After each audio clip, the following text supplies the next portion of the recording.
তাকওয়া অর্জনের সঙ্গে আল্লাহর ভালোবাসা পাওয়ার সম্পর্ক রয়েছে, আর আপনারা দেখছেন তাকওয়ার আলো। আসসালামু আলাইকুম ওয়া রাহমাতুল্লাহ। কেমন আছেন বন্ধুরা? আশা করি আল্লাহর দয়া ও অশেষ রহমতে আপনারা সকলে ভালো আছেন।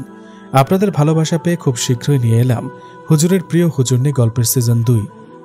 গল্পটি ভালো লাগলে চ্যানেলটি সাবস্ক্রাইব করে লাইক কমেন্ট করে শেয়ার করে আমাদের পাশে থাকবেন। একদিনই ভাই জিজ্ঞেস করেছিলেন ইস্তেখারার নামাজ কেমনে পড়তে হয়। তো ভাইয়া আপনার প্রশ্নের জবাব দেওয়ার চেষ্টা করছি। আশা করি ধৈর্য সহকারে পুরো গল্পটা শুনবেন, তাহলে আপনার উত্তর পেয়ে যাবেন। আরেকটা কথা, আপনাদের ভালোবাসায় হুজুরের প্রিয় হুজুরনি গল্পের প্রথম পর্ব 5 দিনের মধ্যে 20,000 মানুষ দেখেছেন। আলহামদুলিল্লাহ। সবসময় এমন ভালোবাসা দিয়ে পাশে থাকবেন। তো বেশি দেরি না করে চলুন মূল গল্পে যাওয়া যাক। বউ পাখি আনা উহিব্বুকা ফিল্লাহ। স্বামীজান, আমিও। আনা উহিব্বুকা ফিল্লাহ এর অর্থ হলো আমি আপনাকে আল্লাহর জন্য ভালোবাসি। তো বউ পাখি, চলো কিছুক্ষণ ঘুমিয়ে নেই, কাল আবার অনেক বেশি ধকল যাবে সবার উপরে। এই সুযোগে একটু না ঘুমালে কালকে আবার হেঁটে হেঁটে ঘুমাতে হবে। ওকে স্বামীজান, আপনাকে আরেকটা কথা বলার ছিল। এই বলে সাফুরা একটু ইতস্তত বোধ করতে লাগলো। বলো বউ পাখি, কি কথা বলতে চাও? আসলে আজকে তো আমাদের নতুন জীবনের প্রথম দিন।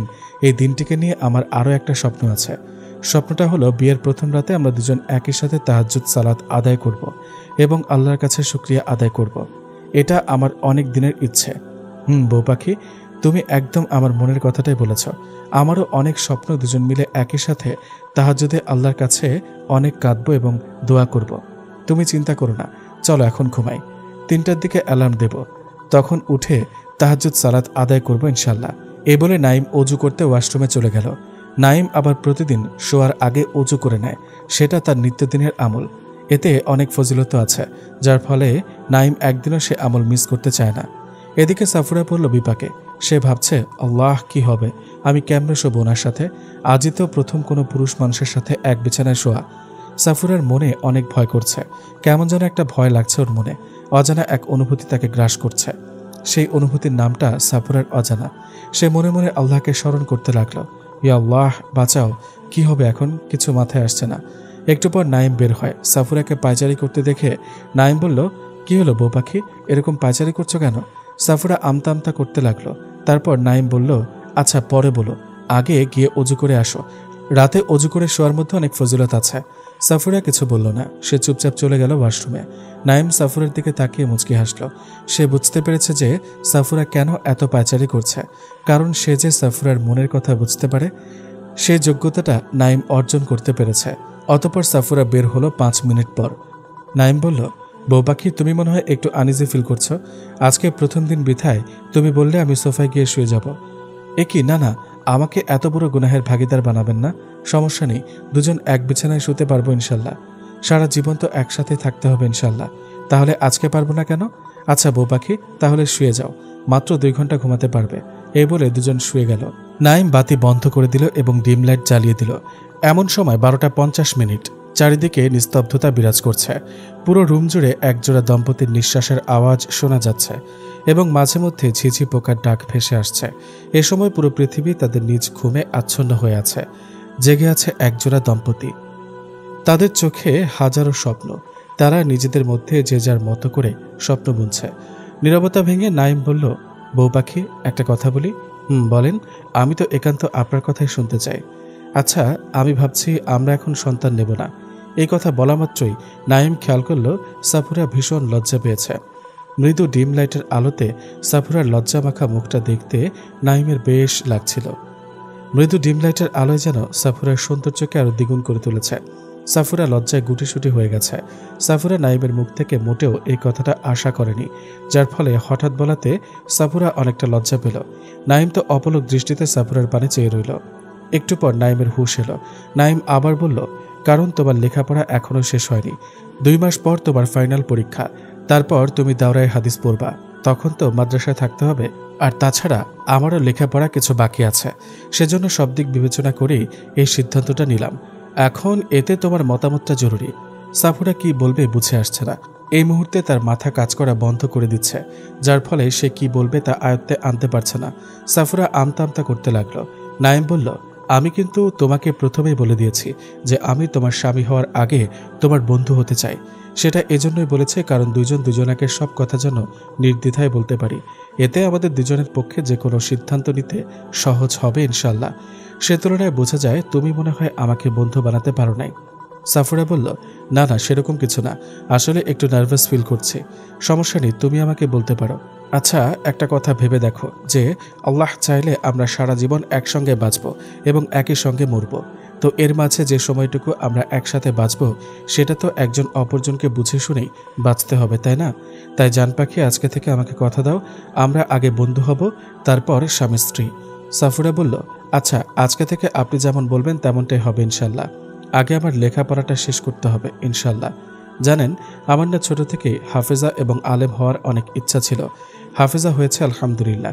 এবার আল্লাহ চাইলে আলেমও হব ইনশাল্লাহ এবং আপনাকে হাফেজ বানাবো ইনশাল্লাহ। রেডি থাকেন স্বামীজান, আপনার কাছ থেকে সবক শোনার মানুষ চলে এসেছে ইনশাল্লাহ। জান পাখি, তোমার আশাটা অবশ্যই পূরণ হবে। আমরা স্বামী স্ত্রী উভয় হাফেজ হাফেজা এবং আলেম আলেমা। এ বলে নাইম মুচকি হাসল। বউ পাখি, তোমার জন্য বড় বড় আরও 2টা সারপ্রাইজ আছে। ঠিক সময় হলে সেগুলো তোমার চোখের সামনে আসবে ইনশাল্লাহ। 2টো থেকে একটা হলো একান্ত তোমার জন্য এবং অন্যটা তুমি এবং তোমার পরিবার পরিজনের জন্য। আচ্ছা পাখি, তাহলে এবার ঘুমাও। অতঃপর তারা দুজন ঘুমানোর পূর্বের আমলসমূহ আদায় করে চোখ বন্ধ করল। সাফুরা এপাশ ওপাশ করতে লাগলো। নাইম বলে উঠল, আমার বউটার বুঝি ঘুম আসছে না? আসলে হঠাৎ জায়গা পরিবর্তন হলো তো, তাই ঘুম আসছে না। আমারও ঘুম আসছে না বউ পাখি, কিছু একটা যেন শূন্যতা অনুভব করছি। আজকে হঠাৎ কি হলো কি জানি, বুকটা কেমন খালি খালি লাগছে, চোখ থেকে ঘুমও উধাও হয়ে গেছে। সত্যি তো, পাশে একটা পরি থাকলে খালি বুকে ঘুমানো যায় নাকি? এতদিন না হয় কেউ ছিল না, তাই যে কোনো রকম মনকে বুঝ দিয়েছি। মনও বাধ্য ছেলের ন্যায় মেনে নিয়েছে। কিন্তু আজও তো কেউ একজন আছে, তাহলে কেমনে বুঝাবো মনকে? মন যে আর মানছে না, সে যে আর খালি থাকতে চায় না, সে তো খুব করে চাইছে যে তার উপর কেউ একজন মাথা রাখুক। এসব কথা এতক্ষণ যাবৎ নাইম সাফুরাকে উদ্দেশ্য করে বলল। সাফুরা তার স্বামীর ইঙ্গিত বুঝতে পেরে মুচকি হেসে নাইমের কাছে চলে এলো। নাইমও তার স্ত্রীকে কাছে পেয়ে শক্ত করে বুকের সঙ্গে জড়িয়ে নিল। এবার দুজনেই ঘুমের দেশে তলিয়ে গেল। 3টার দিকে অ্যালার্ম বাজতেই সাফুরা উঠে চোখ খুলল। তারপর চোখ কচলাতে কচলাতে ওর সামনের দিকে তাকালো। দেখতে পেল একটা নিষ্পাপ চেহারা, চোখ জোড়া বন্ধ, মুখপানে অদ্ভুত এক নূর ঝলকাচ্ছে। সাফুরা কিছুক্ষণের জন্য থমকে যায়। অপলক দৃষ্টিতে সে তার প্রিয়তমকে দেখছে, যেন ওর সাথে সাথে সময়টাও থমকে গেছে। এই চেহারায় অদ্ভুত এক মায়া, যেন সে মায়াতে সাফুরা কিছুক্ষণের জন্য ডুবে গিয়েছিল। এই ঘুমন্ত অবস্থায় চেহারায় যেন হাসিটা স্পষ্টভাবে প্রকাশ পাচ্ছে। পুরুষ মানুষ যে এত সুন্দর হয় তা সাফুরার জানা ছিল না। অবশ্য না জানাটাই স্বাভাবিক, কারণ সে কোনো পুরুষের দিকে কখনো ইচ্ছাকৃতভাবে তাকায়নি। তাই তো চাপদারি এবং ঘন কালো বাবরি চুলের এই মানুষটিকে সে চোখে হারায়। তাই তো এই চেহারার দিকে তাকিয়ে যেন সাফুরা যুগের পর যুগ কাটিয়ে দিতে পারবে অনায়াসে। এই পুরুষটিকে তো সাফুরা নিজের চেয়েও বেশি ভালোবাসে। আসলে এই পুরুষটির চেহারায় এবং কথায় জাদু আছে বলতে হবে। যে কেউ ওনার সাথে ওনার মতো করে মিশবে, সে এই মানুষটিকে ভালোবাসতে বাধ্য হবে, সে পুরুষ হোক কিংবা নারী। ঘুমন্ত অবস্থায় তার মুখটা আরও মায়াবী হয়ে গেছে। সাফুরার এখন চিৎকার করে বলতে ইচ্ছে করছে যে, স্বামীজান, আমি আপনাকে অসম্ভব ভালোবাসি, আপনি শুধু আমার, একান্তই আমার।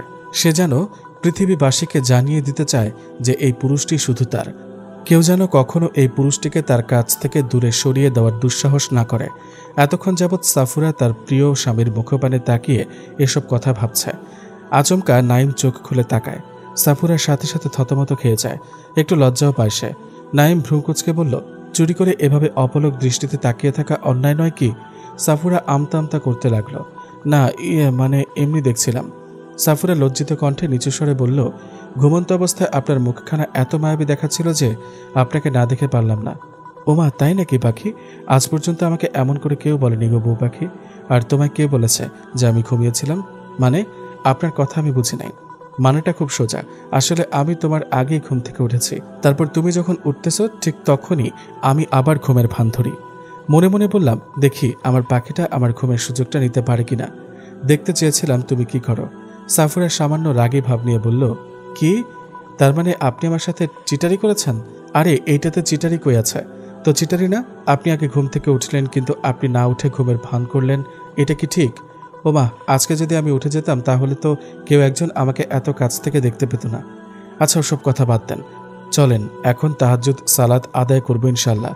জো হুকুম মহারানী, চলেন সময়টা নষ্ট না করে রবকে ডাকি। সাফুরা বলল, তাহলে এখনো শুয়ে আছেন যে? এমন সুন্দর একটা বউ থাকতে নিজে নিজে উঠতে মন চায় নাকি? আচ্ছা জান পাখি, আমাকে একটু টেনে তুলেন তো। অতঃপর সাফুরা হাত বাড়িয়ে দিল নাইমের দিকে। নাইম সাফুরার হাতটা শক্ত করে ধরল। তারপর যেই না উঠতে যাবে অমনি নাইমের শরীরের ভার সামলাতে না পেরে সাফুরা সোজা নাইমের বুকের উপর এসে পড়ল। ঘটনাটি আচমকা হওয়াতে সাফুরা থ হয়ে গেল। দুইজনের চোখাচোখি হতে দুজন কিছু সময়ের জন্য একে অপরের দিকে তাকিয়ে রইল পলকহীন চোখে। একটু পর নাইম বলল যে, এই যে বউ পাখি, শুধু কি এরকম করে ভালোবাসবেন নাকি উঠতে দেবেন? সালাত আদায় করতে হবে তো। সাফুরা লজ্জা পেয়ে তড়িঘড়ি করে উঠে গেল। তারপর দৌড়ে ওয়াশরুমে চলে গেল। সাফুরার চলে যাওয়ার দিকে তাকিয়ে মুচকি হাসল নাইম। 10 মিনিট পর সাফুরা ফ্রেশ হয়ে আসলে নাইমও গিয়ে ফ্রেশ হয়ে নেয়। তারপর দুজন দাঁড়িয়ে গেল আল্লাহর সাথে কথা বলার উদ্দেশ্যে। নাইম, ইমাম এবং সাফুরা তার পেছনে সালাত আদায় করছে। সত্যি দৃশ্যটা দেখার মতো ছিল। দুজন দম্পতি তাদের জীবনকে জান্নাতের জন্য কাজে লাগাচ্ছে।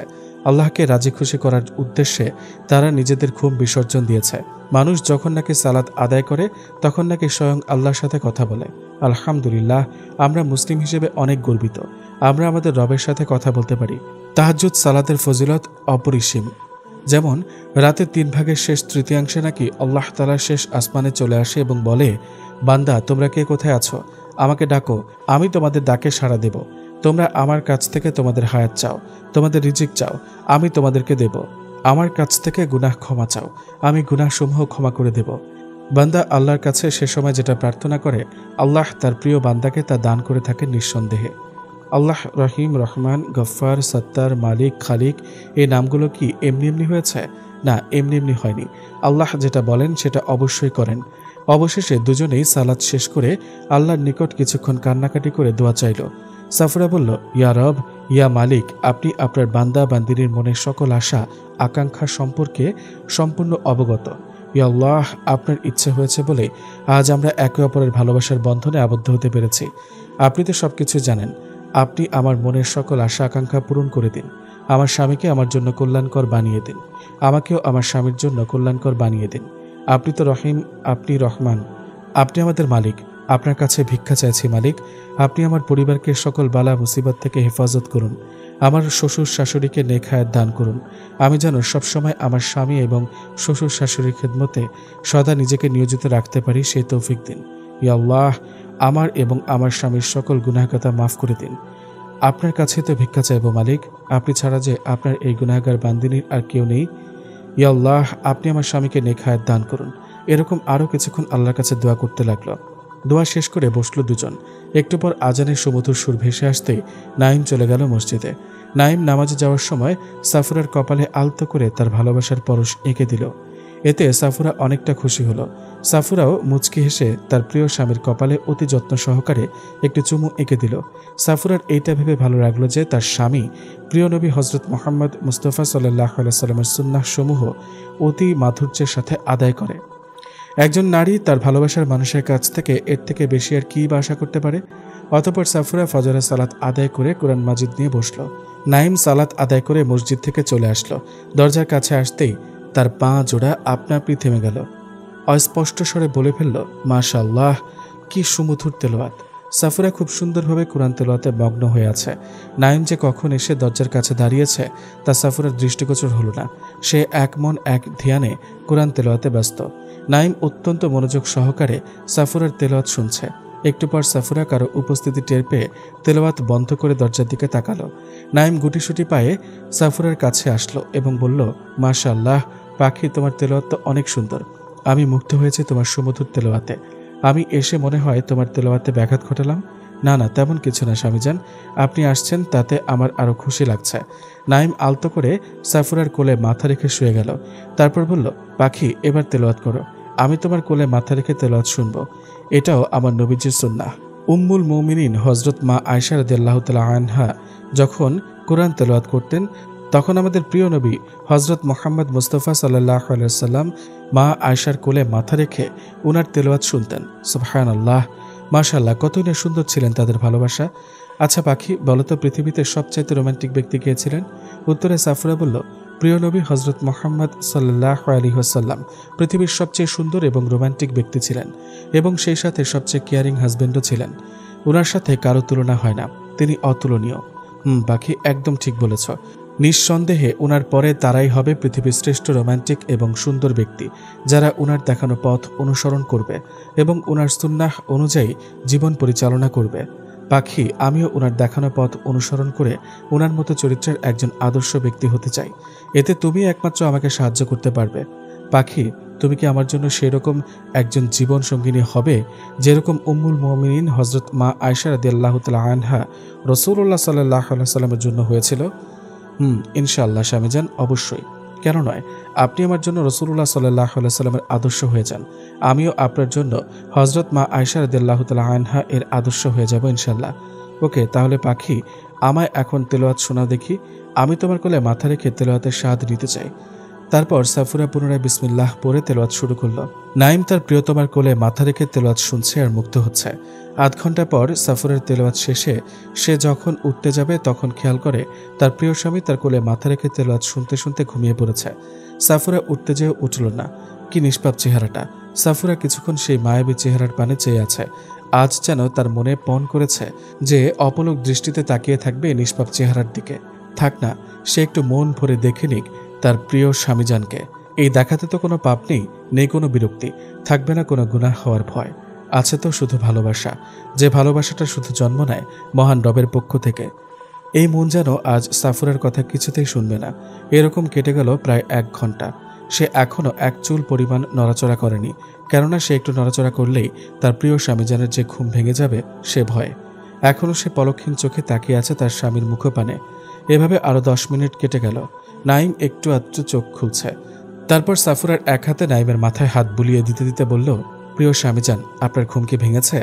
নাইম মিটমিট চোখে সাফুরার দিকে তাকিয়ে বলল, পাখি, তুমি এখানে বসে আছো যে? একটু পর নাইমের মনে পড়তেই সে লাফ দিয়ে শোয়া থেকে উঠে গেল। এ কি পাখি, তুমি এতক্ষণ যাবৎ আমাকে এরকম নিয়ে বসেছিলা? আমিও না কত বড় গাধা, আমার পাখিকে এতক্ষণ যাবৎ কষ্ট দিয়ে ফেললাম। আল্লাহ, পাখি, তোমার কষ্ট হয় নাই তো? ইস, আমি কেমন মানুষ বলো তো? আর তুমি আমাকে ডেকে দিবে না? এসব কথা নাইম এক নিঃশ্বাসে বলল। প্রিয় স্বামীজান, আপনি একদম উত্তেজিত হবেন না, আমার একদম কষ্ট হয়নি। বরং এটা ভেবে খুশি হয়েছে যে আমি আপনার ছোট্ট একটি খেদমত করার সুযোগ পেয়েছি। আলহামদুলিল্লাহ। স্বামীর খেদমত করাটা তো স্ত্রী হিসেবে আমার কর্তব্য, আর তাছাড়া এটাতে তো সওয়াবও রয়েছে। তাহলে আমি কেমনে মিস করি বলুন তো? আমি ভাগ্যবতী আপনার খেদমত করতে পেরে। বউ পাখি, সত্যি আমি ধন্য তোমার মতো একজন দিনদার জীবন সঙ্গিনী পেয়ে। তারপর নাইম বলল, পাখি, স্বামীজান বলেন, কিছু লাগবে? কি লাগবে? অনেক অনেক ভালোবাসা। সাফুরা বলল, কেমন ভালোবাসা? নাইম বলল, যে ভালোবাসা আল্লাহকে ভালোবাসতে শেখায়। সাফুরা বলল, বিনিময় কি দেবেন? অনেক অনেক ভালোবাসা। সাফুরা প্রশ্ন করল, কেমন ভালোবাসা? উত্তরে নাইম বলল, যে ভালোবাসা জান্নাতে নিয়ে যায় সে ভালোবাসা। স্বামীজান বলেন না, এত সুখ আমি কই রাখবো? আচ্ছা স্বামীজান, একটা প্রশ্ন করি। পাখি, করতে পারো। আচ্ছা স্বামীজান, আপনি আমাকে এত ভালোবাসেন কেন? এত ভালোবাসা আমি কই রাখবো? মানুষ তো আমাদের ভালোবাসা দেখে হিংসা করবে। আমি যে না চাইতেই মহান রব্বে করিম অনেকটা সুখ আমার কপালে লিখে দিয়েছেন। পাখি, তোমাকে পেয়ে আমার আর কিছুই চাওয়ার নেই ওই মালিকের কাছে। ইনশাআল্লাহ আমাদের ভালোবাসার পেছনে দুনিয়াবি কোনো স্বার্থ থাকবে না, থাকবে শুধু আল্লাহকে রাজি খুশি করার উদ্দেশ্য, যে উদ্দেশ্যের ফলস্বরূপ আমরা পাবো আল্লাহর শ্রেষ্ঠ নিয়ামত, সেই জান্নাত। আর তুমি জিজ্ঞেস করছো না আমি তোমাকে কেন ভালোবাসি? তাহলে শোনো, রাসূলুল্লাহ সাল্লাল্লাহু আলাইহি ওয়াসাল্লাম ইরশাদ করেছেন যে সর্বোত্তম কাজ হলো আল্লাহর জন্য বন্ধুত্ব করা এবং আল্লাহর জন্যই শত্রুতামি করা। পাখি, আমাদের ভালোবাসার সাক্ষী হবে একমাত্র আল্লাহ। বউ পাখি, আমি শুধু আল্লাহর জন্যই তোমাকে ভালোবাসি। আমি তোমার ব্যক্তিত্বের প্রেমে পড়েছি এবং তোমার দিনদারিতার প্রেমে পড়েছি, যে প্রেমের মোহ কাটিয়ে ওঠা এই জীবনে আর সম্ভব নয়। তুমি আমার জীবনের সঙ্গে জুড়ে গিয়েছ। স্বামীজান, আমি জান্নাতে আপনাকে চাই। আমি ইহকাল এবং পরকালে শুধু আপনার হয়ে থাকতে চাই।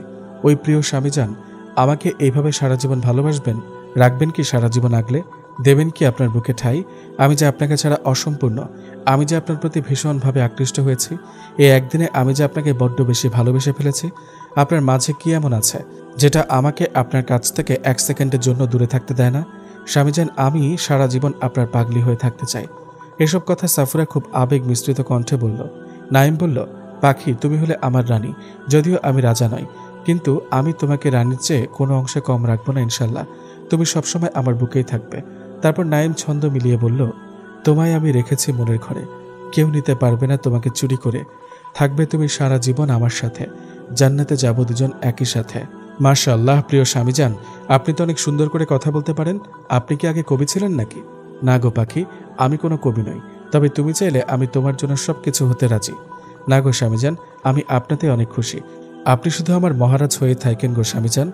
ওকে জান পাখি, আমি শুধু আমার সাফুরা পাখির জান হয়ে থাকবো ইনশাল্লাহ। আচ্ছা পাখি, তুমি না গতকাল রাতে বলেছিলে আমাকেও তুমি তোমার মতো হাফেজ বানাবে, তা আমাকে কি আবার মাদ্রাসায় ভর্তি করিয়ে দিবে নাকি? সাফুরা এবার মুচকি হাসল, তারপর বলল, আরে না না স্বামীজান, মাদ্রাসায় কেন ভর্তি করাবো? তাহলে তুমি যে বললে হাফেজ বানাবে, সেটা কেমনে হবে? আচ্ছা স্বামীজান, আগে বলুন তো আপনার পাখি কি কি হয়েছে? তারপর নাইম বলল, মাশাআল্লাহ, আমার পাখি তো হাফেজা এবং আলেমা। তাহলে মাদ্রাসায় কেন দেবো আবার আপনাকে? আমি নিজেই তো ঘরে বসে আপনার জন্য মেহনত করবো ইনশাল্লাহ। কি বলো জান পাখি, সত্যি সত্যি তুমি নিজেই কি আমার পেছনে মেহনত করবে? স্বামীজান, 1 সত্যি, 2 সত্যি, 3 সত্যি, আমি আপনাকে নিয়ে মেহনত করব।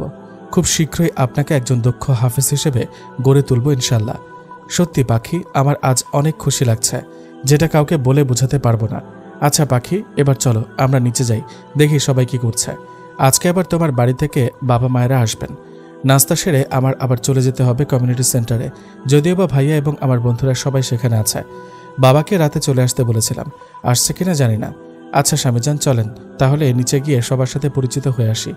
যদিও বা গতকাল হয়েছে, কিন্তু তখন ঝামেলার কারণে তেমন মাথায় রাখতে পারিনি সবার পরিচয়।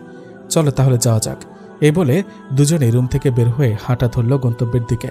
মাশাআল্লাহ, এ যেন এক জান্নাতি জুটি। কি সুন্দরটাই না লাগছে দুজনকে, যেন জান্নাত থেকে মাত্র পৃথিবীতে নেমে এলো। তারপর দুজন সিঁড়ি বেয়ে নিচে নামলো।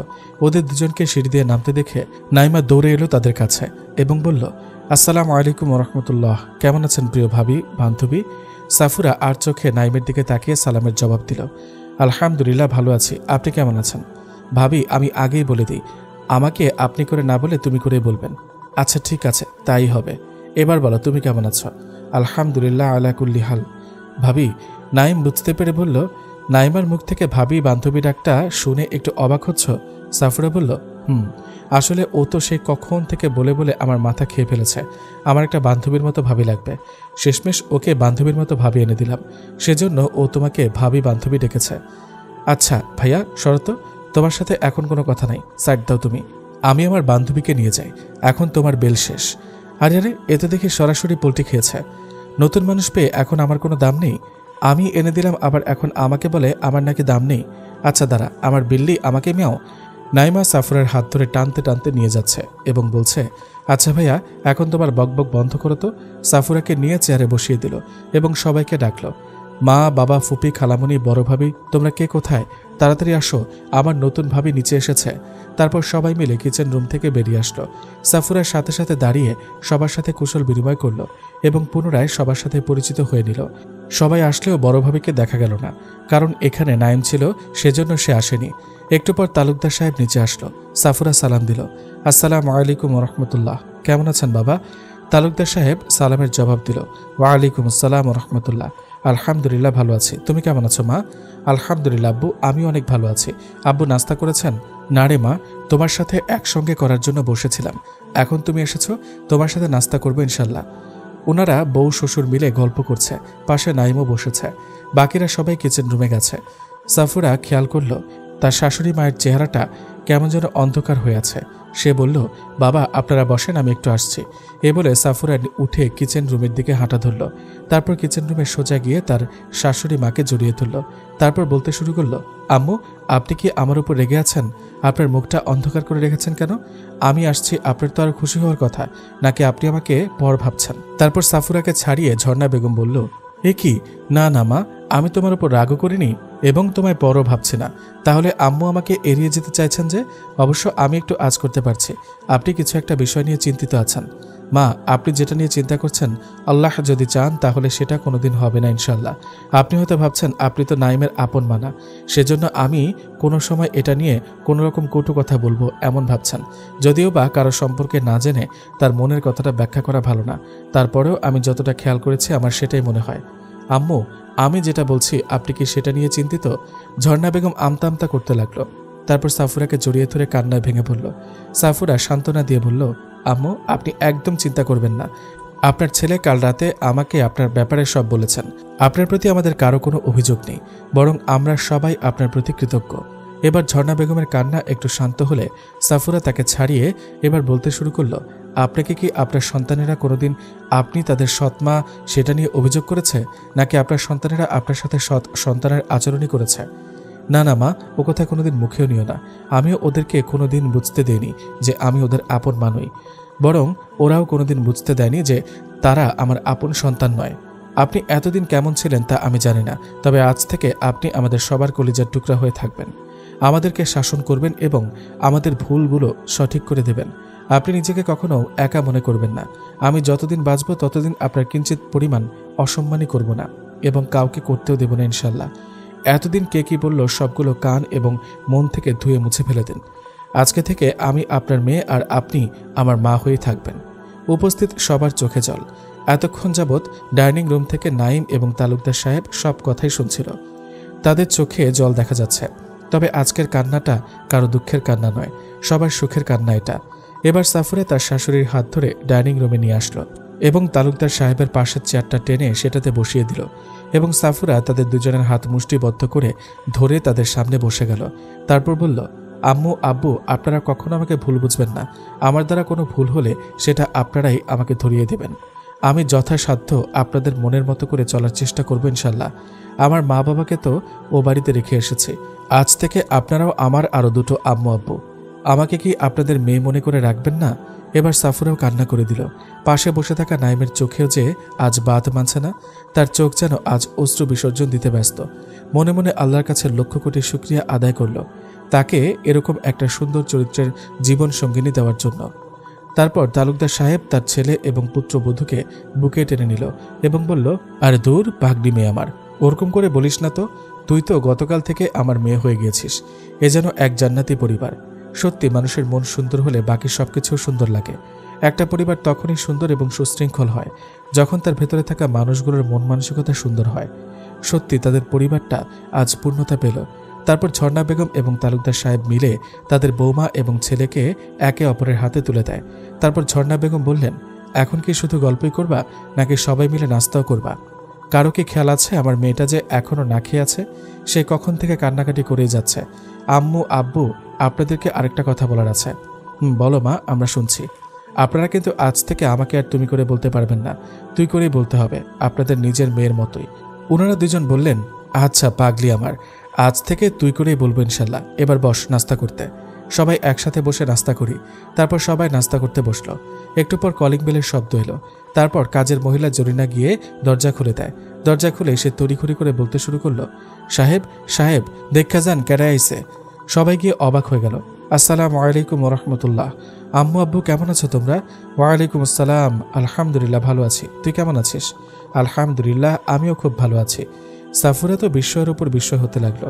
ওর কিছু বুঝে আসছে না। হঠাৎ এই মেয়েটা এসে তার শ্বশুর শাশুড়িকে কেন আম্মু আব্বু বলে ডাকছে। মেয়েটা আবার বলল, মেজু ভাইয়া আপু তোমরা কেমন আছো? তারপর নাইম এবং নাইমাও বলল, আলহামদুলিল্লাহ ভালো আছি বোনু, তুই কেমন আছিস? আর হঠাৎ না জানিয়ে চলে এলি যে? আরে ভাইয়া আর বইল না, আমি তো আরো আগে আসতে চেয়েছিলাম, কিন্তু খালামুনি তো আসতে দিল না। কিন্তু তোমার বিয়ের খবর পেয়ে বাসায় আসার প্রস্তুতি নিলাম, কিন্তু তোমাদের বলি নাই, কারণ তোমাদেরকে সারপ্রাইজ দেব বলে। এবার তো সারপ্রাইজ দেওয়া হয়েছে? মা হয়েছে বলে মুচকি হাসলো সে মেয়েটি। তোকে তো বিয়ের আগেই জিজ্ঞেস করেছিলাম তুই আসবি কিনা, কিন্তু তুই তো আসবি না বললি। আরে মা, আমি আগে যদি বলে দিতাম তাহলে কি সারপ্রাইজটা আর দেওয়া হতো? তোর খালামুনিও তো কিছু বলল না। আমি বারণ করেছিলাম তোমাদের যেন কিছু না জানাই। তার মানে তোর খালামুনিও তোর সাথে হাত মিলিয়েছে? মা একদম ঠিক বলেছ। তো তোর খালামুনিরা আসেনি? না মা, ওনারা আসেনি। আমাকে সব ঠিকঠাক করে দিল, তারপর আমি চলে আসি। তারপর মেয়েটি তার ভাবির সামনে গিয়ে সালাম দিল। তারপর সাফুরা সালামের জবাব দিয়ে পাশের চেয়ারে বসতে বলল এবং সবাই নাস্তা করতে করতে গল্প করতে লাগলো। চলুন, ওরা নাস্তা করতে করতে ততক্ষণে আমি আপনাদেরকে মেয়েটির পরিচয় দিই। আপনারা হয়তো ভাবছেন মেয়েটা কে। আমি এখন যেটা বললাম সেটা হয়তো শুনে আপনারা অবাক হতে পারেন। আমি কিন্তু আপনাদের সামনে সব পরিষ্কার করে দেব। মেয়েটি হলো নাইমের একদম ছোট বোন, মানে সবার ছোট। আপনারা হয়তো ভাবছেন প্রথমে বলল নাইমরা 3 ভাই বোন, তাহলে এবার এটা কোত্থেকে এলো? চলুন আপনাদের প্রশ্নেরই উত্তর দিই। আসলে এখন নাইমের মা যিনি আছেন ওনার আগে এক জায়গায় বিয়ে হয়েছিল, কিন্তু যে কোনো একটা কারণে সেখান থেকে ছাড়াছাড়ি হয়ে যায়। সেখানে কিন্তু ওনার একটা মেয়েও ছিল। প্রথম প্রথম সে তার বাড়িতেই থাকত, কিন্তু পরে তার বাবা তার সৎ মায়ের কথা শুনে মেয়েকে অবহেলা শুরু করে। তারপর নাইম এবং তার পরিবার যে কোনোভাবে সেটা জানতে পারে। তারপরেই ওনাদের সাথে কথা বলে তাকে নাইমদের বাড়িতে নিয়ে আসে। তারপর থেকে সে এ বাড়ির ছোট মেয়ে হয়ে থাকে। মেয়েটির নাম হলো জান্নাতুল মাওয়া। জান্নাতুল মাওয়া এবং নাইমার মধ্যে অনেক ভালোবাসা। তারা এক বোন অপর বোনকে ছাড়া কিচ্ছু বুঝে না। ওহ, আপনাদের তো আরও একটা কথা বলাই হয়নি। নাইমা এবং মামা দুজনেই আলিয়া মাদ্রাসায় পড়ে। আমাদের আশেপাশে তেমন একটা মহিলা মাদ্রাসা নাই বললেই চলে। স্কুল কলেজ এবং আলিয়া মাদ্রাসা আছে। নাইমা পড়ে ফার্স্ট ইয়ারে এবং মাওয়া পড়ে ক্লাস 10-এ। ইতিমধ্যে তাদের নাস্তার পর্ব শেষ। তারপর সবাই আরও কিছুক্ষণ গল্পগুজব করে যার যার কাজে লেগে গেল। 11টার দিকে সবাই কমিউনিটি সেন্টারে চলে যাবে, তাই এদিকটা একটু সামলাতে হচ্ছে। নাইম রুমে চলে গেল। সাফুরা কাজে হাত লাগাতে চাইলে তার শাশুড়ি তাকে রুমে পাঠিয়ে দিল। নাইম খাটের ওপর বসে বসে কি যেন ভাবছে। সাফুরা পেছন থেকে সালাম দিল। আসসালামু আলাইকুম ওরহমতুল্লাহ। স্বামীজান, কি ভাবেন এমন করে? ওয়ালাইকুম আসসালাম ওরহমতুল্লাহ। আমি একজনের উপর অভিমান করেছি। অভিমানের সুরে বলল নাইম। কেউ একজন খেয়াল করে নাই যে একজন মানুষ নাস্তা করার সময় তার দিকে কয়বার তাকিয়েছে। সে কিন্তু তার বাবার পাশে বসে ননদকে পেয়ে আমাকে ভুলে গেছে। সেজন্যই তো আমার দিকে একবারও তাকায়নি। সাফুরা এবার নাইমের গলার পেছন থেকে আলতো করে জড়িয়ে ধরে বলল, আমার স্বামীজান বুঝি আমার উপর অনেক রাগ করেছে? না, রাগ করিনি, অভিমান করেছি। আমার দিকে একটু তাকালেই বা কি এমন ক্ষতি হতো? আচ্ছা স্বামীজান, আফওয়ান, আর হবে না এরকম। এবারের মতো ক্ষমা করে দেন না গো। আমার প্রিয় স্বামীজানকে বুঝি অনেক বেশি কষ্ট দিয়ে ফেলেছি। বাকি অনেক কষ্ট লেগেছে, এটার জন্য তোমাকে শাস্তি পেতে হবে। আচ্ছা স্বামীজান, আপনি আমায় যে শাস্তি দেবেন আমি তা মাথা পেতে নেব। আচ্ছা তাহলে চোখ বন্ধ করো। সাফুরা চোখ বন্ধ করতেই নাইম টুক করে সাফুরার গালে কিস করে বসল। সাফুরা চোখ খুলে বড় বড় করে তাকিয়ে আছে। সে যেন কিছুক্ষণের জন্য জমে গেছে। নাইম মুচকি হাসল এবং বলল, কি গো জান পাখি, শাস্তি পেয়েছ তো? সাফুরা লজ্জা পেয়ে নাইমের বুকে মুখ গুজে দিল। তারপর নাইমও তার পাখিকে আলতো করে বুকের সাথে জড়িয়ে নিল। সাফুরা বলল, স্বামীজান, আপনি আমায় কতখানি ভালোবাসেন? পাখি, খুব সুন্দর একটা প্রশ্ন করেছ। আমি আল্লাহ, আল্লাহ রসুল এবং মা বাবার পরে যদি কাউকে বেশি ভালোবেসে থাকি সেটা হলো তুমি। আমি তোমাকে এতটা ভালোবাসি যে সেটা পৃথিবীর কোনো মিটার দিয়ে মাপতে পারবেন না। তোমার প্রতি আমার ভালোবাসা এতটাই গভীর যে সেখানে কেউ কোনোদিন পৌঁছাতে পারবে না। আর যদি কেউ সে গভীরতাটা দেখতে চায় তাহলে সে শুধু নিচে যেতেই থাকবে, কিন্তু তার গন্তব্যে কোনোদিন পৌঁছাতে পারবে না। সত্যি আপনি আমাকে এতটা ভালোবাসেন পাখি। আল্লাহ যে আপনাকে আমার করে পাঠিয়েছেন মন ভরে ভালোবাসার জন্য, সেখানে আমি আপনাকে কম ভালোবাসি কেমনে? অনেক করে ভালোবাসবো বলেই তো তাহাজ্জুদে এবং প্রতি সালাতের মোনাজাতে কান্নাকাটি করে আল্লাহর কাছে একজন দিনদার জীবন সঙ্গিনী চেয়েছিলাম, এবং আল্লাহ আমাকে সেরকম দিয়েছেন, আলহামদুলিল্লাহ। তাহলে তাকে ভালো না বেশে কোথায় যাব? তাই আমি আপনাকে অনেক অনেক বেশি ভালোবাসি প্রিয় পিচ্চি বউ পাখি আমার।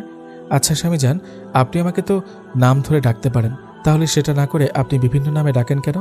যেমন ধরেন পাখি, বউ পাখি, জান পাখি ইত্যাদি। খুব সুন্দর একটা প্রশ্ন করলে বউ পাখি। মূলত আমি তোমাকে অত্যন্ত ভালোবেসে এসব নামে ডেকে থাকি। তাছাড়া স্ত্রীকে ভালোবেসে একটা নাম দেওয়া বা সে নামে ডাকা সুন্নাত, সেজন্য আমি তোমাকে বউ পাখি বলে ডাকি।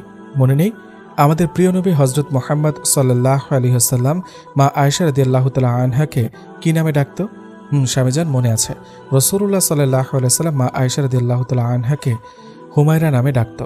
সেজন্য স্ত্রীকে ভালোবেসে আলাদা একটা নাম দেওয়া বা সে নামে ডাকা সুন্নাত।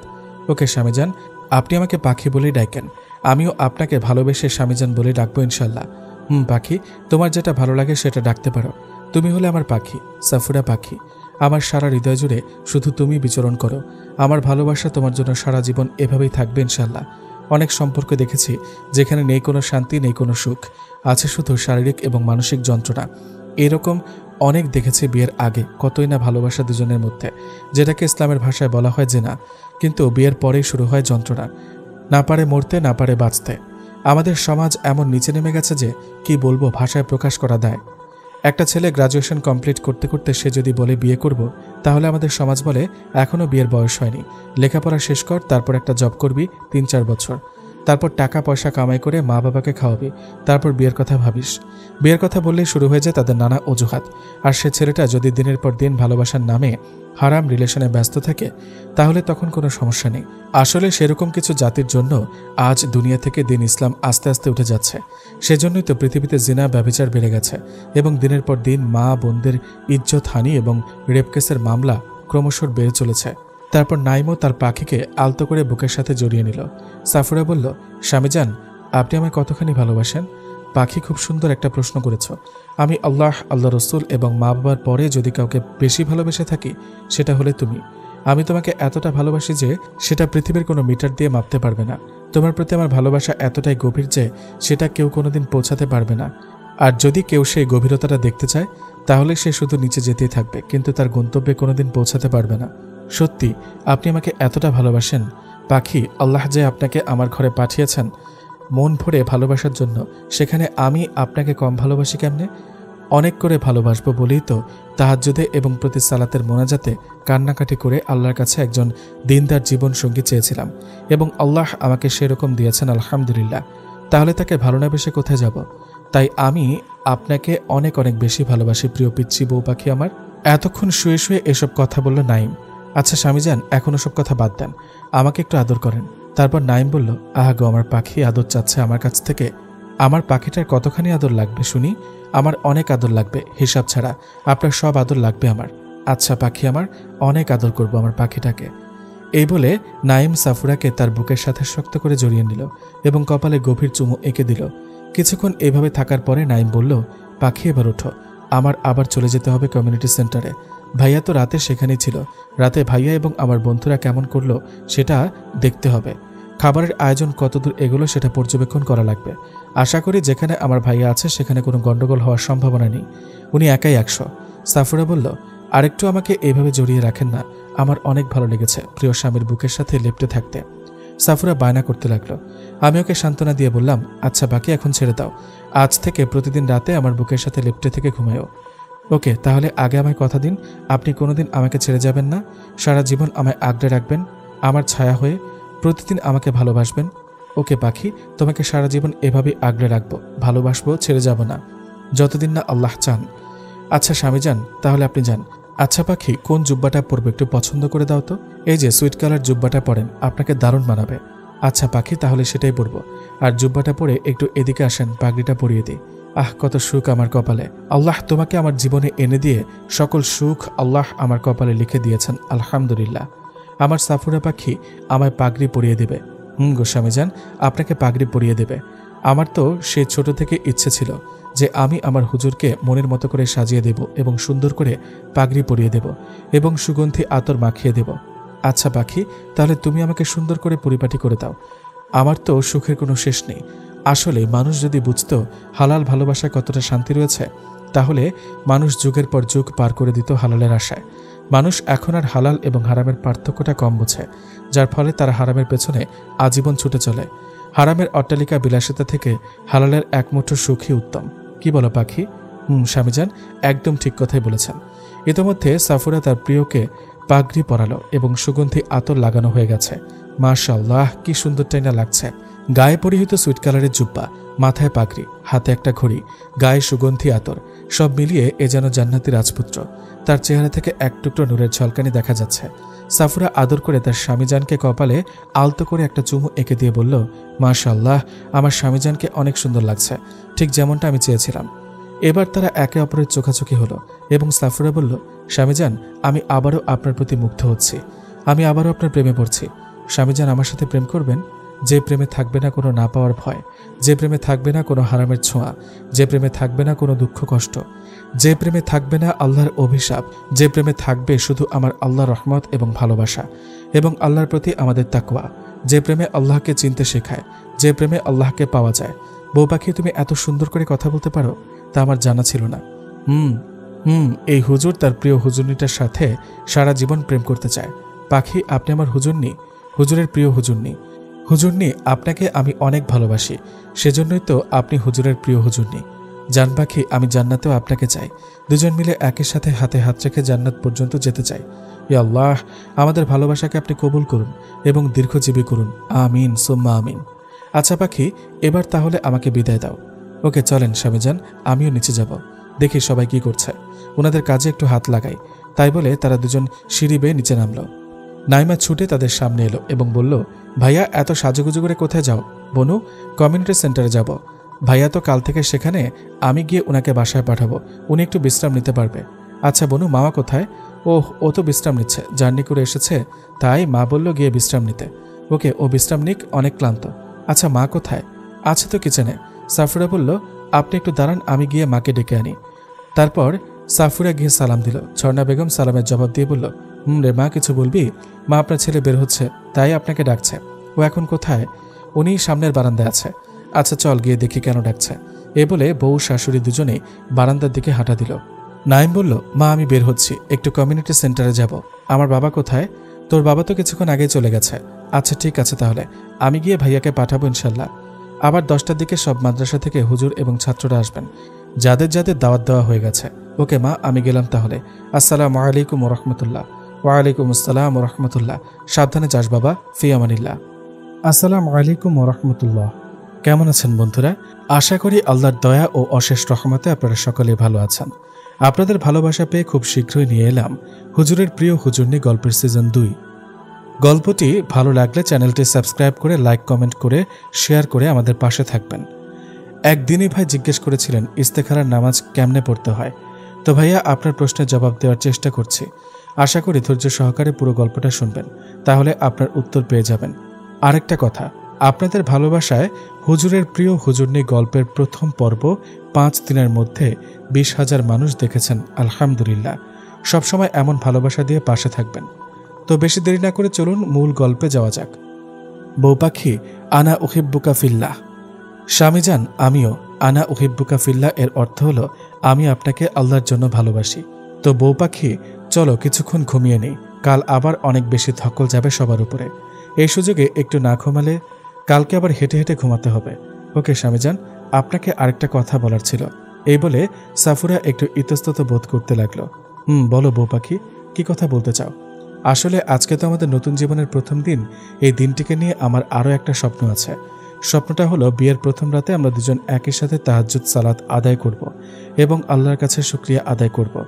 এটা আমার অনেক দিনের ইচ্ছে। বউ পাখি, তুমি একদম আমার মনের কথাটাই বলেছ। আমারও অনেক স্বপ্ন দুজন মিলে একই সাথে তাহাজ্জুদে আল্লাহর কাছে অনেক কাঁদবো এবং দোয়া করব। তুমি চিন্তা করো না, চলো এখন ঘুমাই। 3টার দিকে অ্যালার্ম দেব, তখন উঠে তাহাজ্জুদ সালাত আদায় করব ইনশাল্লাহ। এ বলে নাইম অজু করতে ওয়াশরুমে চলে গেল। নাইম আবার প্রতিদিন শোয়ার আগে অজু করে নেয়, সেটা তার নিত্যদিনের আমল। এতে অনেক ফজিলত আছে, যার ফলে নাইম একদিনও সে আমল মিস করতে চায় না। এদিকে সাফুরা পড়ল বিপাকে। সে ভাবছে, আল্লাহ, কি হবে, আমি কেমনে শোবো ওনার সাথে? আজই তো প্রথম কোনো পুরুষ মানুষের সাথে এক বিছানায় শোয়া। সাফুরার মনে অনেক ভয় করছে, কেমন যেন একটা ভয় লাগছে ওর মনে। অজানা এক অনুভূতি তাকে গ্রাস করছে। সেই অনুভূতির নামটা সাফুরার অজানা। সে মনে মনে আল্লাহকে স্মরণ করতে লাগলো, ইয়া আল্লাহ, বাঁচাও। কি হবে এখন, কিছু মাথায় আসছে না। একটু পর নাইম বের হয়। সাফুরাকে পায়চারি করতে দেখে নাইম বলল, কি হলো বউ পাখি, এরকম পায়চারি করছো কেন? সাফুরা আমতা আমতা করতে লাগলো। তারপর নাইম বলল, আচ্ছা পরে বলো, আগে গিয়ে অজু করে আসো। রাতে অজু করে শোয়ার মধ্যে অনেক ফজিলত আছে। সাফুরা কিছু বলল না, সে চুপচাপ চলে গেল ওয়াশরুমে। নাইম সাফুরের দিকে তাকিয়ে মুচকি হাসল। সে বুঝতে পেরেছে যে সাফুরা কেন এত পায়চারি করছে, কারণ সে যে সাফুরার মনের কথা বুঝতে পারে, সে যোগ্যতাটা নাইম অর্জন করতে পেরেছে। অতঃপর সাফুরা বের হলো 5 মিনিট পর। নাইম বলল, বউ পাখি, তুমি মনে হয় একটু আনইজি ফিল করছো। আজকে প্রথম দিন বিথায় তুমি বললে আমি সোফায় গিয়ে শুয়ে যাব। এ কি, না না, আমাকে এত বড় গুনাহের ভাগিদার বানাবেন না। সমস্যা নেই, দুজন এক বিছানায় শুতে পারবো ইনশাল্লাহ। সারা জীবন তো একসাথে থাকতে হবে ইনশাল্লাহ। তাহলে আজকে পারবো না কেন? আচ্ছা বউ পাখি, তাহলে শুয়ে যাও, মাত্র 2 ঘন্টা ঘুমাতে পারবে। এই বলে দুজন শুয়ে গেল। নাইম বাতি বন্ধ করে দিল এবং ডিম লাইট জ্বালিয়ে দিল। এমন সময় 12:50। চারিদিকে নিস্তব্ধতা বিরাজ করছে। পুরো রুম জুড়ে একজোড়া দম্পতির নিঃশ্বাসের আওয়াজ শোনা যাচ্ছে এবং মাঝে মধ্যে ঝিঝি পোকার ডাক ভেসে আসছে। এ সময় পুরো পৃথিবী তাদের নিজ ঘুমে আচ্ছন্ন হয়ে আছে। জেগে আছে একজোড়া দম্পতি, তাদের চোখে হাজারো স্বপ্ন। তারা নিজেদের মধ্যে যে যার মতো করে স্বপ্ন বুনছে। নীরবতা ভেঙে নাইম বলল, বউ পাখি, একটা কথা বলি। বলেন। আমি তো একান্ত আপনার কথাই শুনতে চাই। আচ্ছা, আমি ভাবছি আমরা এখন সন্তান নেব না। এই কথা বলা মাত্রই নাইম খেয়াল করল সাফুরা ভীষণ লজ্জা পেয়েছে। মৃদু ডিম লাইটের আলোতে সাফুরার লজ্জা মাখা মুখটা দেখতে নাইমের বেশ লাগছিল। মৃদু ডিম লাইটের আলোয় যেন সাফুরার সৌন্দর্যকে আরো দ্বিগুণ করে তুলেছে।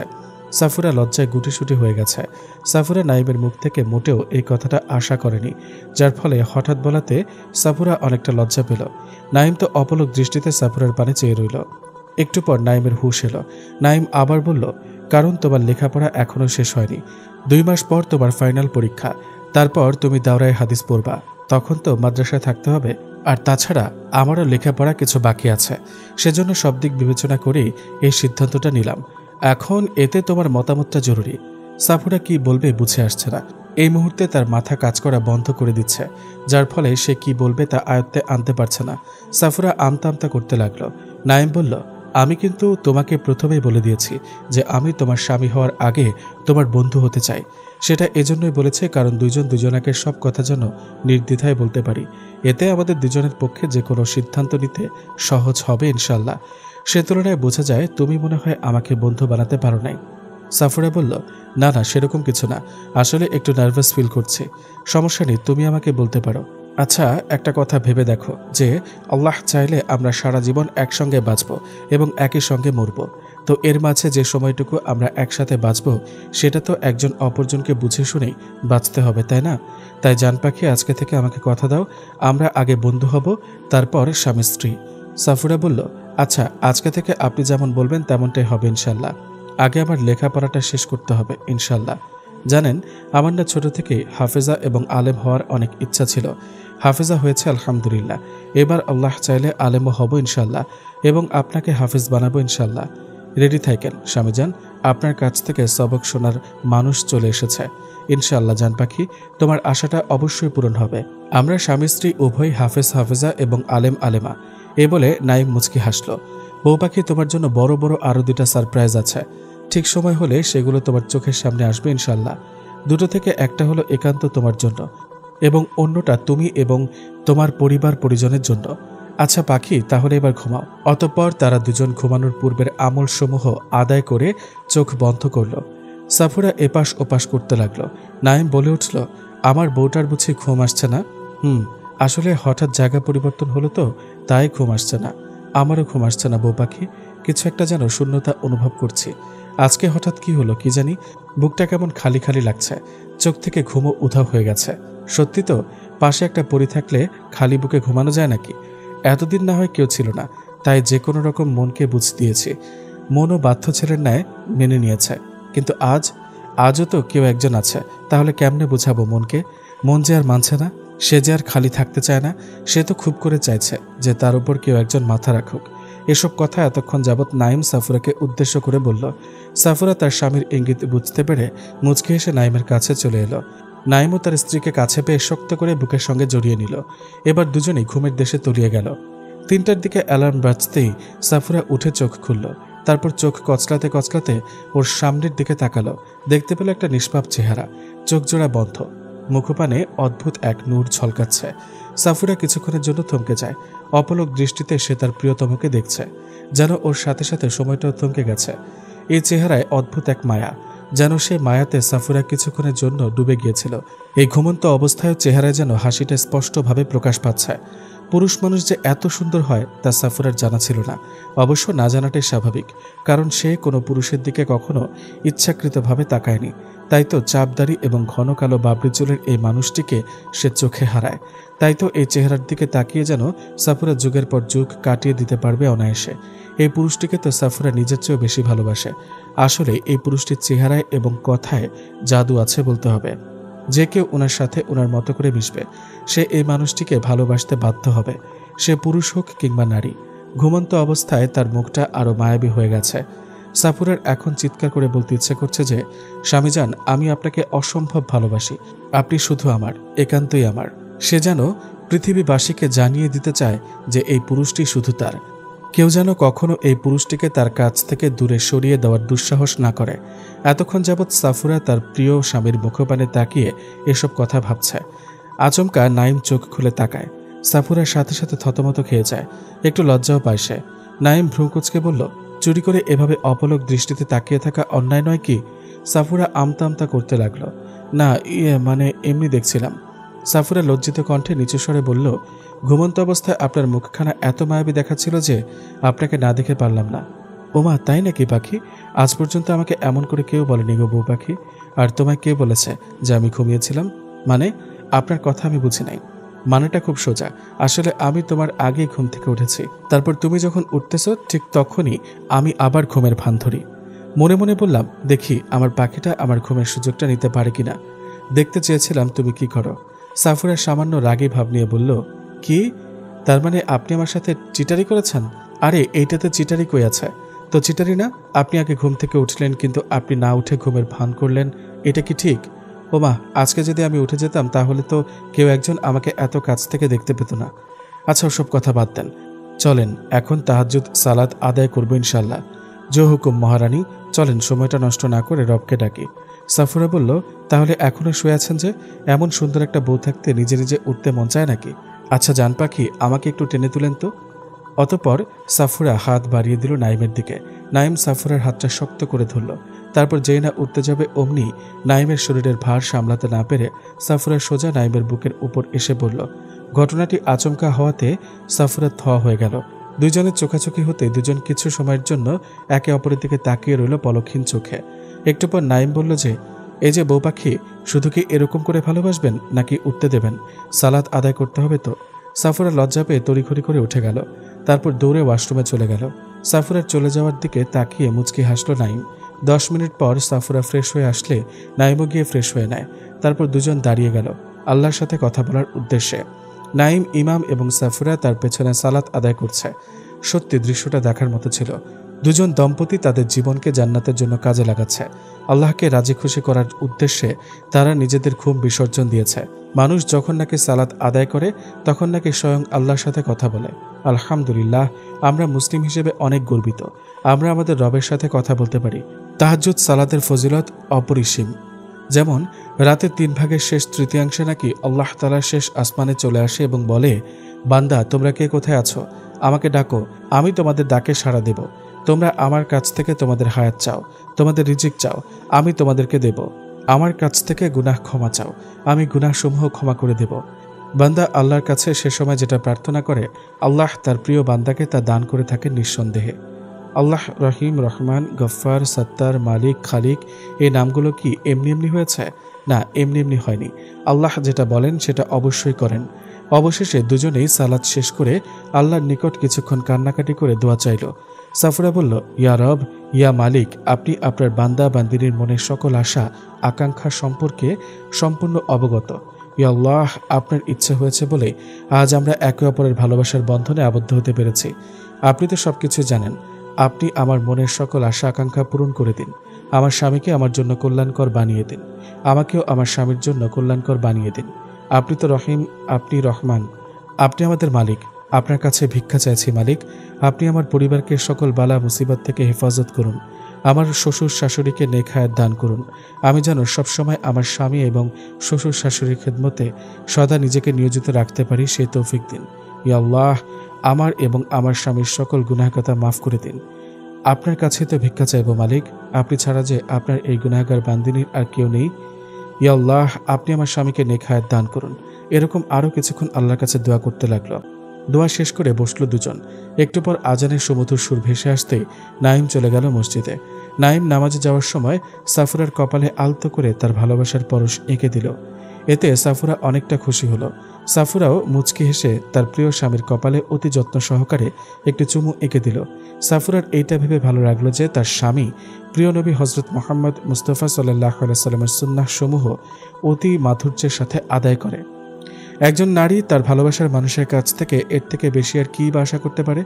অতঃপর সাফুরা ফজরের সালাত আদায় করে কোরআন মাজিদ নিয়ে বসল। নাইম সালাত আদায় করে মসজিদ থেকে চলে আসলো।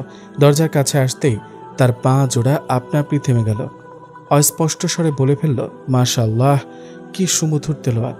সাফুরা খুব সুন্দরভাবে কোরআন তেলাওয়াতে মগ্ন হয়ে আছে।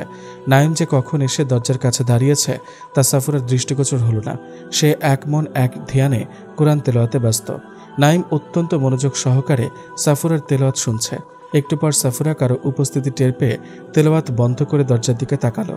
নাইম গুটিসুটি পায়ে সাফুরার কাছে আসলো এবং বলল, মাশাআল্লাহ পাখি, তোমার তেলাওয়াত তো অনেক সুন্দর। আমি মুগ্ধ হয়েছি তোমার সুমধুর তেলাওয়াতে। আমি এসে মনে হয় তোমার তেলাওয়াতে ব্যাঘাত ঘটালাম। না না, তেমন কিছু না স্বামীজান, আপনি আসছেন তাতে আমার আরো খুশি লাগছে। নাইম আলতো করে সাফুরার কোলে মাথা রেখে শুয়ে গেল। তারপর বলল, পাখি এবার তেলাওয়াত করো, আমি তোমার কোলে মাথা রেখে তেলাওয়াত শুনবো। এটাও আমার নবীজির সুন্নাহ। উম্মুল মুমিনিন হযরত মা আয়েশা রাদিয়াল্লাহু তাআলা আনহা যখন কোরআন তেলাওয়াত করতেন, তখন আমাদের প্রিয় নবী হযরত মুহাম্মদ মুস্তাফা সাল্লাল্লাহু আলাইহি ওয়াসাল্লাম মা আয়েশার কোলে মাথা রেখে উনার তেলাওয়াত শুনতেন। সুবহানাল্লাহ, মাশাআল্লাহ, কতই না সুন্দর ছিলেন তাদের ভালোবাসা। আচ্ছা পাখি, বলো তো পৃথিবীতে সবচাইতে রোমান্টিক ব্যক্তি কে ছিলেন? উত্তরে সাফুরা বলল, প্রিয় নবী হযরত মুহাম্মদ সাল্লাল্লাহু আলাইহি ওয়াসাল্লাম পৃথিবীর সবচেয়ে সুন্দর এবং রোমান্টিক ব্যক্তি ছিলেন, এবং সেই সাথে সবচেয়ে কেয়ারিং হাজবেন্ডও ছিলেন। ওনার সাথে কারো তুলনা হয় না, তিনি অতুলনীয়। পাখি, একদম ঠিক বলেছ। নিঃসন্দেহে উনার পরে তারাই হবে পৃথিবীর শ্রেষ্ঠ রোমান্টিক এবং সুন্দর ব্যক্তি, যারা উনার দেখানো পথ অনুসরণ করবে এবং উনার সুন্নাহ অনুযায়ী জীবন পরিচালনা করবে। পাখি, আমিও উনার দেখানো পথ অনুসরণ করে উনার মতো চরিত্রের একজন আদর্শ ব্যক্তি হতে চাই। এতে তুমি একমাত্র আমাকে সাহায্য করতে পারবে। পাখি, তুমি কি আমার জন্য সেরকম একজন জীবন সঙ্গিনী হবে যেরকম উম্মুল মুমিনিন হযরত মা আয়েশা রাদিয়াল্লাহু তাআলা আনহা রাসূলুল্লাহ সাল্লাল্লাহু আলাইহি ওয়াসাল্লামের জন্য হয়েছিল? ইনশাআল্লাহ স্বামীজান, অবশ্যই। কেন নয়, আপনি আমার জন্য রাসূলুল্লাহ সাল্লাল্লাহু আলাইহি ওয়াসাল্লামের আদর্শ হয়ে যান, আমিও আপনার জন্য হযরত মা আয়েশা রাদিয়াল্লাহু তাআলা আনহা এর আদর্শ হয়ে যাব ইনশাআল্লাহ। ওকে, তাহলে পাখি, আমায় এখন তেলাওয়াত শোনাও দেখি। আমি তোমার কোলে মাথা রেখে তেলাওয়াতের স্বাদ নিতে চাই। তারপর সাফুরা পুনরায় বিসমিল্লাহ পড়ে তেলাওয়াত শুরু করল। নাইম তার প্রিয়তমার কোলে মাথা রেখে তেলাওয়াত শুনছে আর মুগ্ধ হচ্ছে। আধ ঘন্টা পর সাফুরের তেলাওয়াত শেষে সে যখন উঠতে যাবে তখন খেয়াল করে তার প্রিয় স্বামী তার কোলে মাথা রেখে তেলাওয়াত শুনতে শুনতে ঘুমিয়ে পড়েছে। সাফুরা উঠতে যেয়ে উঠল না। কি নিষ্পাপ চেহারাটা! সাফুরা কিছুক্ষণ সেই মায়াবী চেহারার পানে চেয়ে আছে। আজ যেন তার মনে পণ করেছে যে অপলক দৃষ্টিতে তাকিয়ে থাকবে নিষ্পাপ চেহারার দিকে। থাক না, সে একটু মন ভরে দেখে নিক তার প্রিয় স্বামীজানকে। এই দেখাতে তো কোনো পাপ নেই কোনো বিরক্তি, থাকবে না কোনো গুনাহ হওয়ার ভয়। আছে তো শুধু ভালোবাসা, যে ভালোবাসাটা শুধু জন্ম নেয় মহান রবের পক্ষ থেকে। এই মন যেন আজ সাফুরার কথা কিছুতেই শুনবে না। এরকম কেটে গেল প্রায় 1 ঘন্টা। সে এখনও এক চুল পরিমাণ নড়াচড়া করেনি, কেননা সে একটু নড়াচড়া করলেই তার প্রিয় স্বামীজানের যে ঘুম ভেঙে যাবে সে ভয়ে। এখনও সে পলকহীন চোখে তাকিয়ে আছে তার স্বামীর মুখপানে। এভাবে আরো 10 মিনিট কেটে গেল। নাইম একটু আধটু চোখ খুলছে। তারপর সাফুরার এক হাতে নাইমের মাথায় হাত বুলিয়ে দিতে দিতে বলল, প্রিয় স্বামীজান, আপনার ঘুম কি ভেঙেছে? নাইম মিটমিট চোখে সাফুরার দিকে তাকিয়ে বলল, পাখি, তুমি এখানে বসে আছো যে? একটু পর নাইমের মনে পড়তেই সে লাফ দিয়ে শোয়া থেকে উঠে গেল। এ কি পাখি, তুমি এতক্ষণ যাবৎ আমাকে এরকম নিয়ে বসেছিলা? আমিও না কত বড় গাধা, আমার পাখিকে এতক্ষণ যাবৎ কষ্ট দিয়ে ফেললাম। আল্লাহ, পাখি, তোমার কষ্ট হয় নাই তো? ইস, আমি কেমন মানুষ বলো তো? আর তুমি আমাকে ডেকে দিবে না? এসব কথা নাইম এক নিঃশ্বাসে বলল। প্রিয় স্বামীজান, আপনি একদম উত্তেজিত হবেন না, আমার একদম কষ্ট হয়নি। বরং এটা ভেবে খুশি হয়েছে যে আমি আপনার ছোট্ট একটি খেদমত করার সুযোগ পেয়েছি। আলহামদুলিল্লাহ। স্বামীর খেদমত করাটা তো স্ত্রী হিসেবে আমার কর্তব্য, আর তাছাড়া এটাতে তো সওয়াবও রয়েছে। তাহলে আমি কেমনে মিস করি বলুন তো? আমি ভাগ্যবতী আপনার খেদমত করতে পেরে। বউ পাখি, সত্যি আমি ধন্য তোমার মতো একজন দিনদার জীবন সঙ্গিনী পেয়ে। তারপর নাইম বলল, পাখি, স্বামীজান বলেন, কিছু লাগবে? কি লাগবে? অনেক অনেক ভালোবাসা। সাফুরা বলল, কেমন ভালোবাসা? নাইম বলল, যে ভালোবাসা আল্লাহকে ভালোবাসতে শেখায়। সাফুরা বলল, বিনিময় কি দেবেন? অনেক অনেক ভালোবাসা। সাফুরা প্রশ্ন করল, কেমন ভালোবাসা? উত্তরে নাইম বলল, যে ভালোবাসা জান্নাতে নিয়ে যায় সে ভালোবাসা। স্বামীজান বলেন না, এত সুখ আমি কই রাখবো? আচ্ছা স্বামীজান, একটা প্রশ্ন করি। পাখি, করতে পারো। আচ্ছা স্বামীজান, আপনি আমাকে এত ভালোবাসেন কেন? এত ভালোবাসা আমি কই রাখবো? মানুষ তো আমাদের ভালোবাসা দেখে হিংসা করবে। আমি যে না চাইতে মহান রব্বে করিম অনেকটা সুখ আমার কপালে লিখে দিয়েছেন। পাখি, তোমাকে পেয়ে আমার আর কিছুই চাওয়ার নেই ওই মালিকের কাছে। ইনশাআল্লাহ আমাদের ভালোবাসার পেছনে দুনিয়াবি কোনো স্বার্থ থাকবে না, থাকবে শুধু আল্লাহকে রাজি খুশি করার উদ্দেশ্য। যে উদ্দেশ্যের ফলস্বরূপ আমরা পাবো আল্লাহর শ্রেষ্ঠ নিয়ামত, সেই জান্নাত। আর তুমি জিজ্ঞেস করছো না আমি তোমাকে কেন ভালোবাসি? তাহলে শোনো, রাসূলুল্লাহ সাল্লাল্লাহু আলাইহি ওয়াসাল্লাম ইরশাদ করেছেন যে সর্বোত্তম কাজ হলো আল্লাহর জন্য বন্ধুত্ব করা এবং আল্লাহর জন্যই শত্রুতামি করা। পাখি, আমাদের ভালোবাসার সাক্ষী হবে একমাত্র আল্লাহ। বউ পাখি, আমি শুধু আল্লাহর জন্যই তোমাকে ভালোবাসি। আমি তোমার ব্যক্তিত্বের প্রেমে পড়েছি এবং তোমার দিনদারিতার প্রেমে পড়েছি, যে প্রেমের মোহ কাটিয়ে ওঠা এই জীবনে আর সম্ভব নয়। তুমি আমার জীবনের সঙ্গে জুড়ে গিয়েছ। স্বামীজান, আমি জান্নাতে আপনাকে চাই। আমি ইহকাল এবং পরকালে শুধু আপনার হয়েই থাকতে চাই। ওই প্রিয় স্বামীজান, আমাকে এইভাবে সারা জীবন ভালোবাসবেন? রাখবেন কি সারা জীবন আগলে? দেবেন কি আপনার বুকে ঠাঁই? আমি যে আপনাকে ছাড়া অসম্পূর্ণ, আমি যে আপনার প্রতি ভীষণভাবে আকৃষ্ট হয়েছি, এই একদিনে আমি যে আপনাকে বড্ড বেশি ভালোবেসে ফেলেছি। আপনার মাঝে কি এমন আছে যেটা আমাকে আপনার কাছ থেকে 1 সেকেন্ডের জন্য দূরে থাকতে দেয় না? স্বামীজান, আমি সারা জীবন আপনার পাগলি হয়ে থাকতে চাই। এসব কথা সাফুরা খুব আবেগ মিশ্রিত কণ্ঠে বলল। নাইম বলল, পাখি, তুমি হলে আমার রানী, যদিও আমি রাজা নই, কিন্তু আমি তোমাকে রানীর চেয়ে কোনো অংশে কম রাখবো না ইনশাল্লাহ। তুমি সবসময় আমার বুকেই থাকবে। তারপর নাইম ছন্দ মিলিয়ে বলল, তোমায় আমি রেখেছি মনের ঘরে, কেউ নিতে পারবে না তোমাকে চুরি করে। থাকবে তুমি সারা জীবন আমার সাথে, জান্নাতে যাব দুজন একই সাথে। মাশাআল্লাহ, প্রিয় স্বামীজান, আপনি তো অনেক সুন্দর করে কথা বলতে পারেন। আপনি কি আগে কবি ছিলেন নাকি? না গো পাখি, আমি কোনো কবি নই, তবে তুমি চাইলে আমি তোমার জন্য সবকিছু হতে রাজি। না গো স্বামীজান, আমি আপনাতে অনেক খুশি। আপনি শুধু আমার মহারাজ হয়ে থাকেন গো স্বামীজান। ওকে জান পাখি, আমি শুধু আমার সাফুরা পাখির জান হয়ে থাকবো ইনশাল্লাহ।